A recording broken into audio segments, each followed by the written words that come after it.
দর্শক, আজকে পহেলা বৈশাখ আর গাজীপুরের শ্রীপুর উপজেলার শ্রীপুর বর্মি আঞ্চলিক সড়কের গারারন এলাকায় শ্রীপুর বাজারের এক সময়ের পুরাতন হোটেল ব্যবসায়ী, যিনি শ্রীপুর বাজারে দীর্ঘদিন হোটেল ব্যবসা করেছেন এবং শ্রীপুরের সুনামধন্য, তিনি কিন্তু হোটেল ব্যবসার যে সুনামধন্য ব্যবসায়ী আমাদের শাহিদ কাকা, তিনি এখন শ্রীপুর বর্মি আঞ্চলিক সড়কের এই আরবেলার সাথে তার নিজস্ব জায়গায় তিনি হোটেল দিয়েছেন।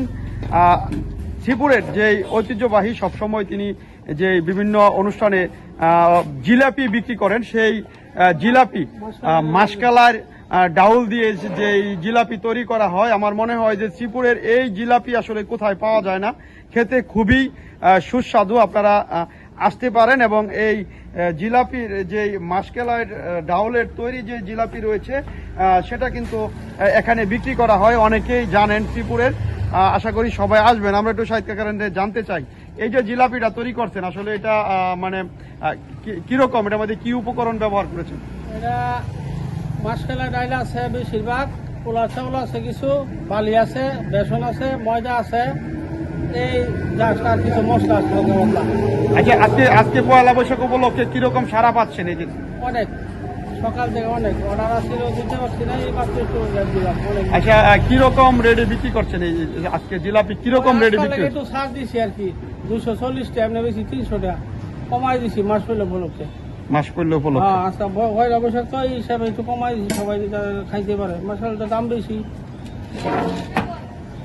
ঠিক আছে, শুনতে পারলেন দর্শক যে গাজীপুরের যে শ্রীপুর যে এই পাশে রয়েছে আরবেলা ফ্যাশন লিমিটেড, শ্রীপুর বর্মি আঞ্চলিক সড়কের এই পাশেই দোকানের অবস্থান। শ্রীপুর বাজারের এক সময়ে সুনামধন্য হোটেল ব্যবসায়ী আব্দুল শাহিদ, তিনি এখন নিজস্ব দোকানে কিন্তু দোকানদারি করেন এবং জিলাপি সুস্বাদু, আপনারা এসে খেয়ে যেতে পারেন।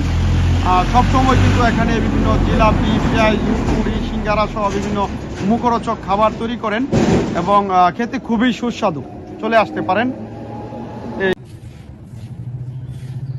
দিবেন না, না দিলেও তুলবো, সমস্যা নেই।